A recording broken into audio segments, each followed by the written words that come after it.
د مهمو خبرونو سرټکی مو د علي خامنه‌ای د جنازې په مراسمو کې د طالبانو ګډون. د طالبانو رئیس الوزرا اقتصادي مرستیال مولا برادر د یو لوړپوړي پلاوي په مشرۍ تهران ته ولاړه. په افغانستان، منځنۍ اسیا، سوریه، عراق، د عاج ساحل او د افریقا په بیلابیلو برخو کې د داعش، القاعدې او د هغوی د اړوندو ډلو دوامداره حضور د دې حقیقت روښانه بیلګه ده.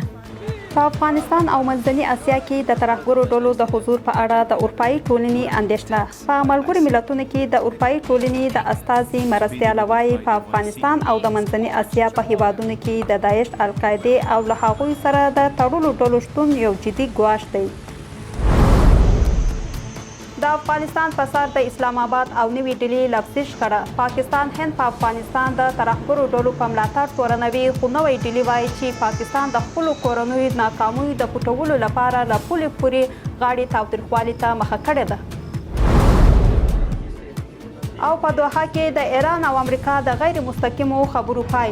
د خبرو بل پړاو به د علي خامنه‌ای له ښخولو وروسته ترسره شي.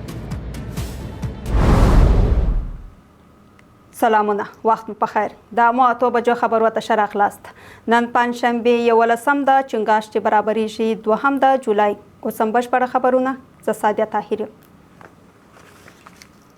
د مولا برادر په مشرۍ د طالبانو یو پلاوی د ایران د وژل شوي مذهبي مشر علي خامنه‌ای د جنازې په مراسمو کې د ګډون لپاره تهران ته سفر کړی دی. د طالبانو د بهرنیو چارو وزارت د اطلاعاتو او عامو اړیکو رئیس وایي چې په دغه سفر کې د طالبانو د بهرنیو چارو وزیر امیر خان متقي هم د مولا برادر ملتیا کوي. د طالبانو تر واک لاندې افغانستان یو له هغو هیوادونو دی چې پر ایران د امریکا او اسرایلو د بریدونو غندنه یې کړې او د طالبانو د بهرنیو چارو وزارت د اعلامیې په خپرولو سره د علي خامنه‌ای پر مړینې هم خواخوږي څرګنده کړې وه. به طرف مقابل بدم ټاکل شوي چې د ایران د پخواني مذهبي مشر علي خامنه‌ای د جنازې مراسم د راتلونکي شنبې په ورځ پیل شي.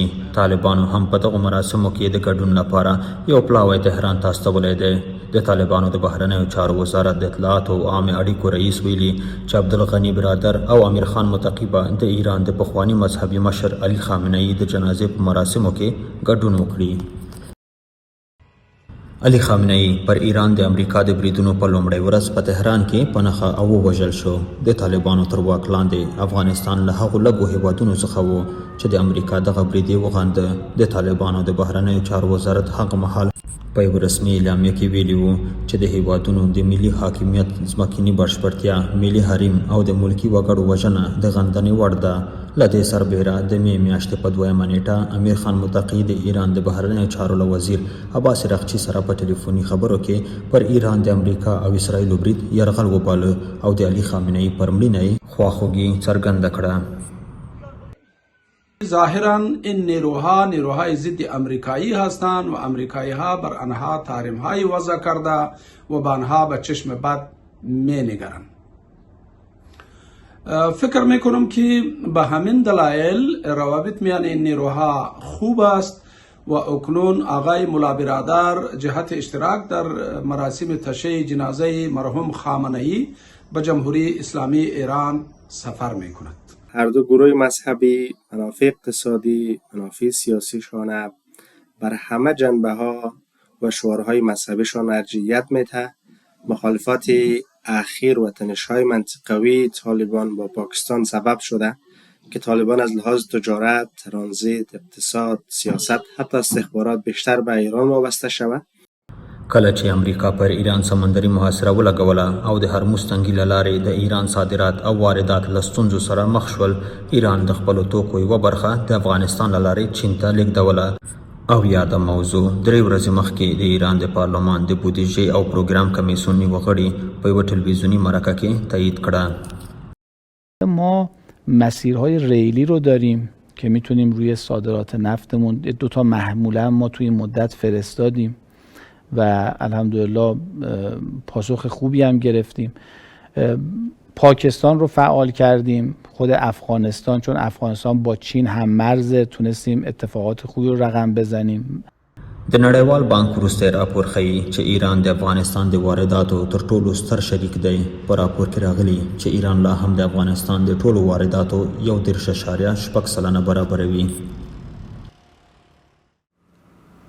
اروپایي ټولنې د ملګرو ملتونو د عمومي اسامبلې په غونډه کې په افغانستان کې د داعش، القاعدې او د دغو ډلو سره د تړلو نورو ترهګرو ډلو د حضور په اړه اندېښنه څرګنده کړې ده.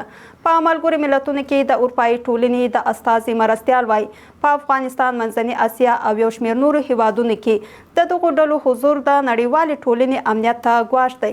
بله لور ته د تاجکستان د ترهګرۍ ضد ادارې مشر د ترهګرۍ د مخنیوي پر اړتیا ټینګار کړی او ویلي دی چې له افغانستان سره د دغه هیواد د پولو امنیت پیاوړی شوی او د ترهګرو پټې ډلې له پیژندل کېدو وروسته له منځه وړل شوي دي. د ترهګرۍ ضد نړیوالې ستراتیژۍ په اړه د ملګرو ملتونو د عمومي اسامبلې غونډه. په یاده غونډه کې په افغانستان کې د ترهګرو ډلو پر فعالیتونو هم خبرې شوي. په ملګرو ملتونو کې د اروپایي ټولنې د استازي مرستیاله په افغانستان او یو شمېر نورو هیوادونو کې د داعش، القاعدې او د دوی اړوند د نورو ډلو د حضور یادونه کړې. نوموړي خبرداری ورکړی چې له ترهګرۍ او تاوتریخوالي ډک افراطیت څخه راولاړېدونکي ګواښونه د نړیوالې ټولنې لپاره جدي خطر دی. له ترهګرۍ او تاوتریخوالي ډک افراطیت څخه راولاړېدونکي ګواښونه چې ترهګرۍ ته لاره هواروي په هر ډول او له هرې سرچینې سره لا هم زموږ د ټولو لپاره جدي خطر ګڼل کیږي. په افغانستان، منځنۍ اسیا، سوریه، عراق، د عاج ساحل او د افریقا په بیلابیلو برخو کې د داعش، القاعدې او د هغوی د اړوندو ډلو دوامداره حضور د دې حقیقت روښانه بیلګه ده. هم مهاله د تاجکستان د استخباراتو د ترهګرۍ ضد ادارې مشر وایي دغه هیواد چې له افغانستان سره 1400 کیلومتره پوله لري د ترهګرۍ د ګواښونو پر وړاندې د مبارزې په لومړۍ کرښه کې ځای لري. نوموړي خبرداری ورکړی چې د ترهګرۍ پر ضد له سیمه ییزې همغږۍ او ګډ میکانیزم پرته هیڅ ډول ملي ستراتیژي اغیزمنه نه ده. Our border security along Afghanistan has been significantly reinforced. له افغانستان سره زموږ د پولو امنیت په څرګنده توګه پیاوړی شوی دی. د ترهګرو پټې شبکې پیژندل شوي او شنډې شوي دي. تاجکستان د څو اړخیزو امنیتي همکاریو یو ژمن شریک دی او تر اوسه یې له 15 څخه لا زیاتو هیوادونو سره امنیتي تړونونه لاسلیک کړي دي. د سیمې او نړۍ هیوادونو پرله پسې په افغانستان کې د بیلابیلو ترهګرو ډلو د حضور په اړه اندېښنه څرګنده کړې ده. امریکا، روسیه، چین، د منځنۍ اسیا هیوادونه او پاکستان هم په دې ډله کې شامل دي او د داعش خراسان، TTP، د ختیځ ترکستان غورځنګ او یو شمېر نور ډلو د فعالیتونو په اړه اندېښنې لا هم پر ځای دي. ترهګري یو نړیوال ګواښ دی چې نړیوال ځواب ته اړتیا لري. داسې ځواب چې هم خپله ترهګري او هم هغه شرایط په پام کې ونیسي چې د هغې د ودې او پراختیا زمینه برابروي.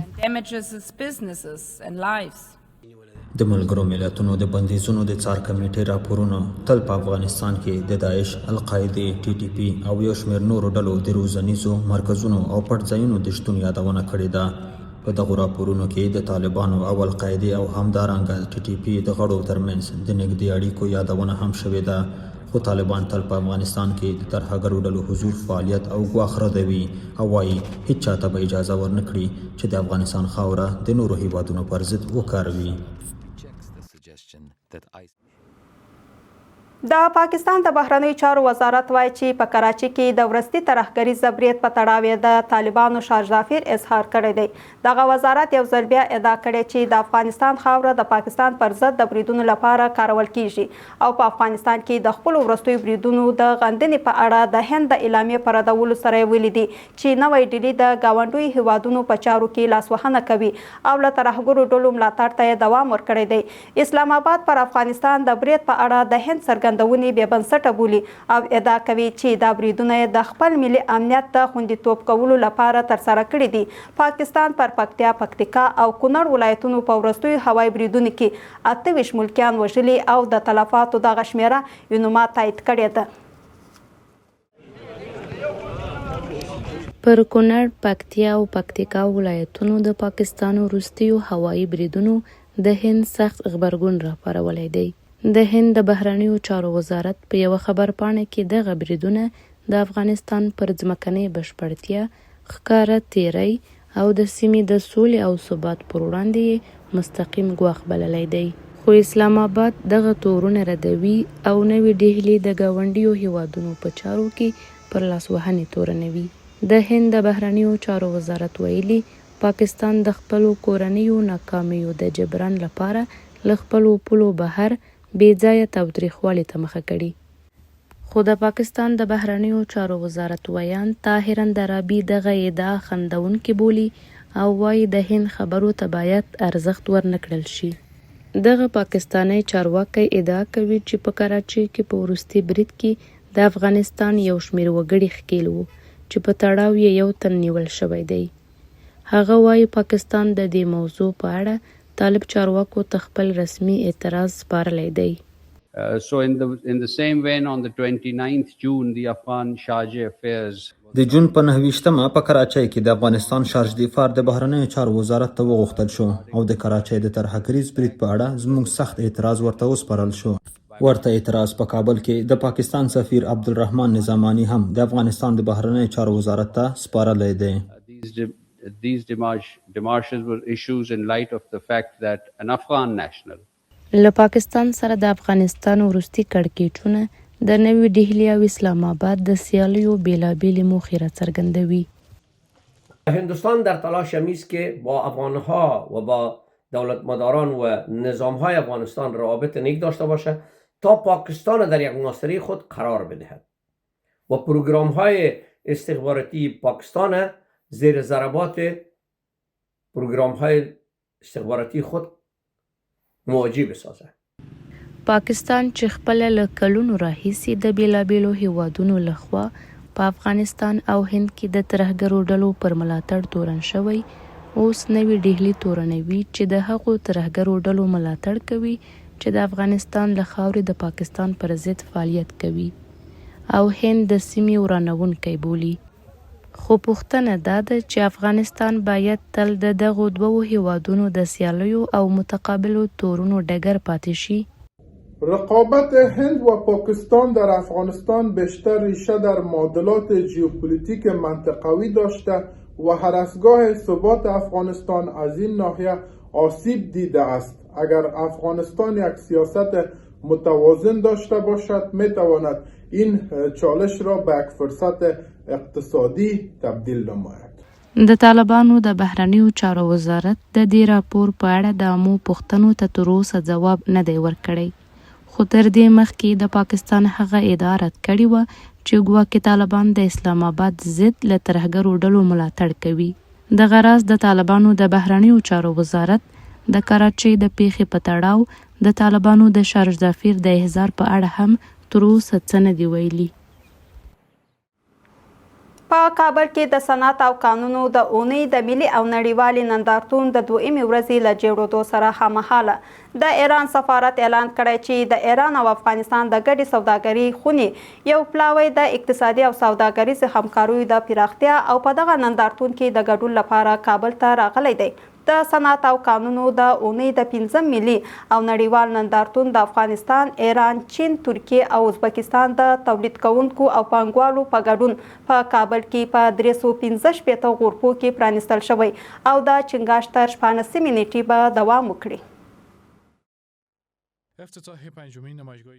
نن په کابل کې د صنعت او کانونو د اونۍ د 5 ملي او نړیوال نندارتون دویمه ورځ ده. هغه نندارتون چې هم مهاله ورسره د ایران او افغانستان د ګډې سوداګرۍ خونې یو پلاوی هم د دواړو هیوادونو ترمنځ د اقتصادي او سوداګریزو همکاریو د پراختیا لپاره کابل ته راغلی دی. په کابل کې د ایران سفارت ویلي د دغه پلاوي غړي د صنعت او کانونو د اونۍ په 5 نړیوال نندارتون کې ګډون کوي. دغه نندارتون د طالبانو د حکومت د چارواکو، د خصوصي سکتور د استازو او کورنیو او بهرنیو پانګوالو په ګډون جوړ شوی. په دغه نندارتون کې د هیواد د نږدې 400 شرکتونو تولیدات د ایران، چین، ترکیه او ازبکستان د شرکتونو د محصولاتو ترڅنګ په 365 غرفو او 50 برخو کې نندارې ته وړاندې شوي. جوړونکي وایي د دې نندارتونو موخه د صنعتي وړتیاو پیژندل، د کورنیو تولیداتو ملاتړ، د بازار موندنې د فرصتونو رامنځته کول او د پانګونې جلبول دي. افغانستان په بیلابیلو ولایتونو کې د تولیدي فابریکو زیاتوالی، د صنعتي پارکونو پراختیا، د کورنیو تولیداتو وده، د خصوصي سکتور پراخ فعالیتونو د همدې ملاتړ ښکاره بیلګې دي. په ورته مهال یو شمېر اقتصادي کارپوهان په دې باور دي چې د دغه ډول نندارتونونو جوړېدل کولی شي د کورنیو تولیداتو په پیژندلو، د هیواد د صنعتونو لپاره د بازار په پراختیا، د پانګونې په جلبولو او د سیمې له هیوادونو سره د سوداګریزو اړیکو په پیاوړتیا کې مرسته وکړي. گام مثبت است، گام ارزشمند است، گام ارزنده است. میتونه در خصوص تجارت، اقتصاد، صنعت بسیار مفید باشه و در تمام دنیا نمایشگاه ها هدفمند هستند، هدف دارن، هدف تشویق سرمایه گذاری، جلب سرمایه گذاری و برنامه های سرمایه گذاری در بخش های مختلف. د صنعت او قانونو د ونې 15 میلیو نړیوال نندارتون د هیواد د صنایعو او قانونو خونې په نوښت د چنګاښ له 10 تر 14 نیټې پورې په کابل کې دوام لري.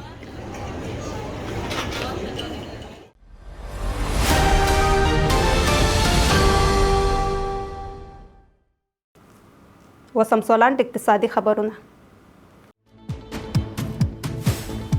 سویډن له افغانستان سره له 5 میلیون او 200 زره ډالر زیاته مرسته وکړه. د افغانستان لپاره د ملګرو ملتونو ځانګړي اماني صندوق د سویډن له نوې مرستې هرکلی کړی او وایي دا مالي سرچینې په داسې حال کې چې افغانستان له اقتصادي بحران او د بودیجې له سخت کمښت سره مخ دی، د بشري او پراختیا پروګرامونو د ملاتړ لپاره ځانګړی شوی دی. بلخوا د ملګرو ملتونو د بشري مرستو د همغږۍ دفتر وایي د روان زیږدیز کال له پیله تر اوسه په افغانستان کې د اړتیا وړ بودیجې یوازې 12% پوره شوې ده. د ملګرو ملتونو د بشري میشت ځایونو ادارې اټکل کړي چې تر 2018 زیږدیز کال پورې به په افغانستان کې له هر 2 کسانو 1 تن په ښارونو کې ژوند کوي. دغه بنسټ وایي د افغانستان ډیری ښارونه د ښاري کېدو چټک بهیر ته چمتو نه دي. د ملګرو ملتونو د بشري میشت ځایونو اداره زیاتوي که د مناسب، خوندي او پایدار ژوند چاپیریال رامنځته کولو ته لومړیتوب ورکړل شي، داسې ښارونه جوړیدای شي چې ټول ښاریان پکې د ژوند له مناسب کیفیته برخمن شي. د ایران او افغانستان د سوداګرۍ د ګډې خونې یو پلاوی کابل ته راغلی. په کابل کې د ایران سفارت وایي د دې سفر موخه د دواړو هیوادونو ترمنځ د اقتصادي او سوداګریزو همکاریو پراختیا ده. تمه کېږي چې ایراني سوداګر په کابل کې د صنعت او قانونو د اونۍ په 5م نندارتون کې د ګډون ترڅنګ له افغان سوداګرو سره په تخصصي غونډو کې هم برخه واخلي.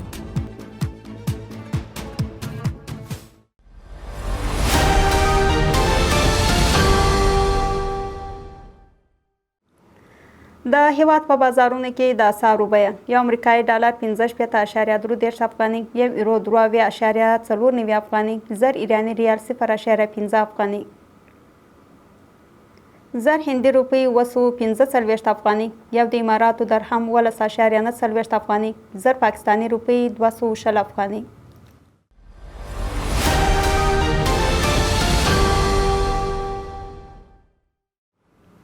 بهرني خبرونه. د تهران او واشنگټن ترمنځ د خبرو نوی پړاو په دوحه کې له کوم څرګنده پرمختګ پای ته ورسېده. ټاکل شوی چې د خبرو بل پړاو د ایران د پخواني مشر علي خامنه‌ای د جنازې له مراسمو وروسته ترسره شي. د راپورونو پر بنسټ دواړو لورو د ایران د کنګل شوو شتمنیو او د هرمز تنګي له لارې د بیړیو د تګ راتګ په اړه خبرې کړې دي. د ایران او امریکای ترمنځ د غیر مستقیمو خبرو نوی پړاو په دوحه کې پای ته ورسید. پرته له دې چې د سولې په برخه کې د وطنپاتې هوکړې پر لور د کوم څرګند پرمختګ نښې ولیدل شي. د راپورونو پر بنسټ خبرې د 2 ورځو لپاره تر ډیرو پر هغو موضوعاتو متمرکز وي چې تر دې مخکې د یوه لنډمهالې هوکړې په چوکاټ کې حل شوې بلل شوې وي. دواړو لوریو په هرمز تنګي کې د بیړیو د تګ راتګ او د ایران د کنګل شویو شتمنیو د آزادولو په اړه خبرې کړي. دغه شتمنۍ تر ډیره د ایران د نفتو عواید او په بهرنیو پانګونو کې د دغه هیواد د بهرنیو اسعارو زیرمې دي چې ارزښت یې له 100 میلیارډو ډالرو ډیر اټکل شوی دی. ایراني سرچینو د دغو شتمنیو د یوې برخې د ازادېدو په اړه په 2 پړاوونو کې د هوکړې خبر ورکړی، خو واشنګټن ټینګار کوي چې د دغه مالی سرچینو د کارولو څرنګوالی به تر څارنې لاندې وي. قطر د خبرې مثبت پرمختګ بولي. له دې سره هیڅ یوې لوري نه دی ویلي چې اصلي اختلافونه تر کومې کچې راکم شوي دي. موضوع همدومره ساده ده. ایران باید اټومي وسلې ترلاسه نه کړي. که داسې وشي نو ټول هغه ستونزې چې نن ورسره مخ یو او ټول هغه اقدامات چې ترسره کوو بې پایلې به وي. خو یو شمېر رسنیو راپور ورکړی چې په دې پړاو خبرو کې د اټومي مسالې په اړه بحث نه دی شوی او ټاکل شوي چې په راتلونکو پړاوونو کې وڅېړل شي. د خبرو بل پړاو به د ایران د پخواني مشر علي خمیني د جنازې له مراسمو وروسته تنظیم شي. تهران د علي خمیني لپاره په خپل تاریخ کې د تر ټولو لوی دولتي جنازې مراسمو ته چمتووالی نیسي. علي خمیني د فبروري په 28مه د امریکا او اسرائیل په برید کې ووژل شو. دغه شپږ ورځنۍ مراسم به په 5 ښارونو کې چې عراق هم پکې شامل دی ترسره شي. د راپورونو له مخې مراسم به د شنبې په ورځ د تهران په لوی مساله کې پیل شي. د دوشنبې په ورځ به د تهران په واټونو کې د جنازې مراسم ترسره شي. وروسته به قم ته، بیا د عراق نجف او کربلا ته ولېږدول شي او په پای کې به د جولای په 9مه په مشهد کې خاورو ته د سپارلو مراسم ترسره شي. انشالله اون چیزی که ما در نظر داریم نماز در مسجد جمکران و جوری که جایی که امام قرار میگیره در واقع پشت اون بلوار پیامبر اعظمه. یعنی این بلوار هم میتونه تا حرم مطهر فاطمه معصومه میتونه این نماز ادامه پیدا بکنه. یعنی هیچ محدودیتی نداریم چون این اتصاله برقراره. حتی رینگ اطراف جمکران هم میتونن با اون پارکینگ هایی هم که الان هستن خودرو داخل اونجاست که دیگه اون روز خودرو نخواهیم داشت، جزئی از نمازه. اینا همه اینها میاد اون بخش نماز انشالله تو همه اینها برگزار میشه. ایرانی چارواکو ویلي چې په دغه مراسمو کې به د روسیې، چین، پاکستان، هند، کورجستان، کیوبا او افغانستان پلاوی ګډون وکړي او میلیونونه کسان به هم کې برخه واخلي. وسم د نړۍ په نورو سیمو کې د اوکراین پر پلازمینې کیف د روسیې په پراخو بریدونو کې شاوخوا 10 کسان وژل شوي او له 500 ډېر نور ټپیان دي. اوکرایني چارواکي وایي د روسیې د بې پیلوټه الوتکو او توغندیزو بریدونو کې استوګنیز کورونه په نښه شوي او د یوې 9 پوړیزې ودانۍ یوه برخه هم نړېدلې ده. روسیې ویلي دا بریدونه یې د هغو وروستیو بریدونو په غبرګون کې کړی چې د دوی په وینا اوکراین د روسیې پر ملکي زیربناو ترسره کړي وو. په همدې حال کې د اوکراین ولسمشر ولادیمیر زلنسکي د خپل هیواد د هوایي دفاعي سیسټمونو د لا پیاوړتیا غوښتنه کړې ده. د پاکستان په خیبر پختونخوا ایالت کې د موسمي بارانونو د لومړۍ زورورې څپې له امله 4 کسان مړه شوي او 14 نور ټپیان دي. د دې هیواد د چارواکو په وینا د تالاندې د راغورځېدو له امله د دیر بالا په سیمه کې د انجونو په یوه دیني مدرسه کې ګډوډي رامنځته شوه چې له امله یې 21 زده کوونکي ټپیان شوي. د راپورونو له مخې سختو بارانونو او سیلابونو ګڼ کورونه زیانمن کړي، لارې یې تړلي او په څو سیمو کې کرنیزو ځمکو ته هم زیان رسولی دی. همدارنګه پنجاب ایالت کې د کورونو د دیوالونو او چتونو د نړېدو له امله 2 کسان مړه او 9 کسان نور ټپیان شوي دي. د پاکستان د هوا پیژندنې ادارې خبرداری ورکړی چې موسمي بارانونه به په راتلونکو ورځو کې د هیواد نورو سیمو ته هم وغځېږي.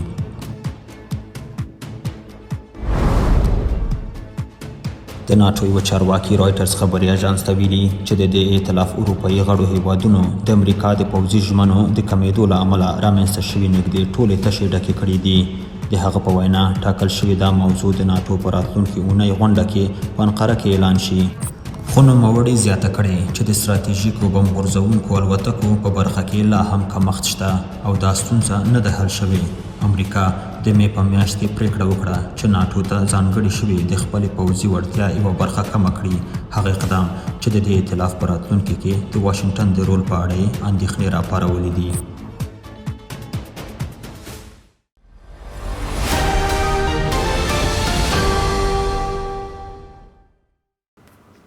د لوبو نړۍ.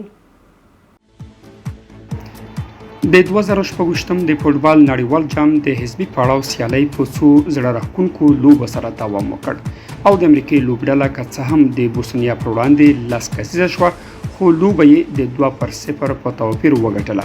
امریکې له دې بریا سره له 24 کلونو وروسته د لومړي ځل لپاره په نړیوال جام کې د حزبي پړاو لوبه په خپله بریا پای ته ورسوله. د امریکې لپاره فلورین بالګون لومړی ګول وهه خو په دویمه نیمایي کې له میدانه بهر شو. وروسته مالیک ټیلمن د پینالټي ضربه هم ګول کړه. د امریکا لوبډله به په بله لوبه کې له بلجیم سره مخامخ شي. بلجیم هم په یوې خورا په زړه پورې سیالۍ کې سینګال ته د 3-2 ګولونو په توپیر ماتې ورکړه.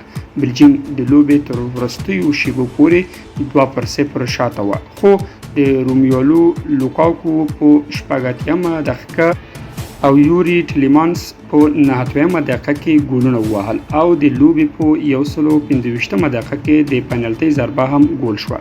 انګلستان بیا د هیری کین په 2 ګولونو کانګو ته د 2-1 توپیر ماتې ورکړه او بل پړاو ته یې لار پیدا کړه.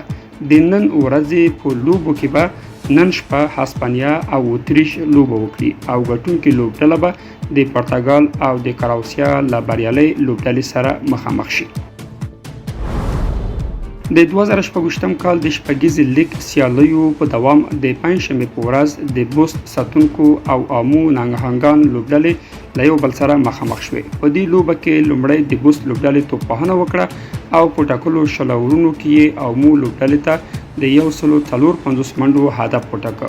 د آمو لوبډلې په دویمه پاڼۍ کې ټاکل شوی هدف پوره کړ او د بوست لوبډلې ته یې ماتې ورکړه. د شپږیزې لیګ 11م پړاو پرون د خوست په لوبغالي کې پیل شو چې د هېواد بېلابېلې سیمه ییزې لوبډلې پکې ګډون لري. د افغانستان د اتلانو لیګ د سیالیو په دوام د پنجشنبې په ورځ د اریانا خوست او یاران نور بلخ لوبډلو په د یو بل پر وړاندې لوبه وکړه. دغه سیالۍ د هلمند ولایت په کوربتوب روانې دي. پرون هم برک اف سی هلمند د 3-2 پایلې سره د اردو اف سی کابل ته د ماتې ورکړه او عمر ځواک هرات له 3-1 پایلې سره پیروزي کندوز ته ماتې ورکړه. ګرانو لیدونکو دا اوس زموږ د نن شپې خبرونه او اوس تاسو ته بلنه درکو ترڅو د امو تلویزیون د نورو خپرونکو لیدونکي پاتې شي. د کره او تازه خبرونو لپاره زموږ ویب سایټ امو ټي وي ته ولاړ شئ او د امو په نوم زموږ ټولنیزې شبکې درسره وڅارئ. الله پامان.